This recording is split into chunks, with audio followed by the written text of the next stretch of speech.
ช่ละไปมือตีมึงได้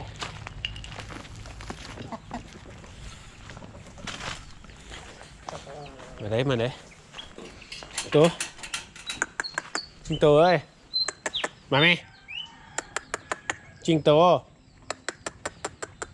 มาไหม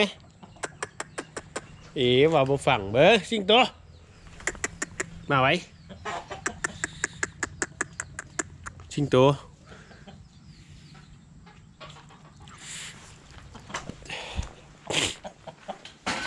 ไปเมื่อ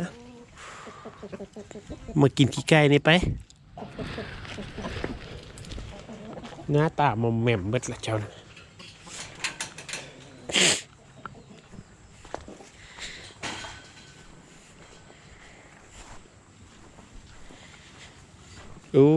เดี๋ยวไปตัดเนี่ยเกี่ยวเนี่ยกันไป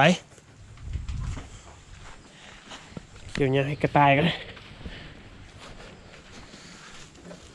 นี่ฮะมูเอ็นไปลักใกล้กูมาอีกแล้ววะ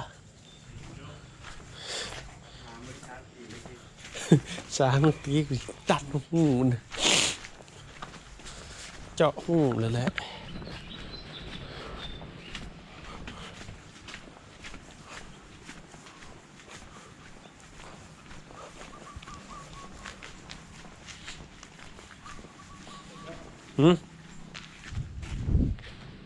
เดี๋ยวเกี่ยวหญ้ากระต่ายเหมือนกัน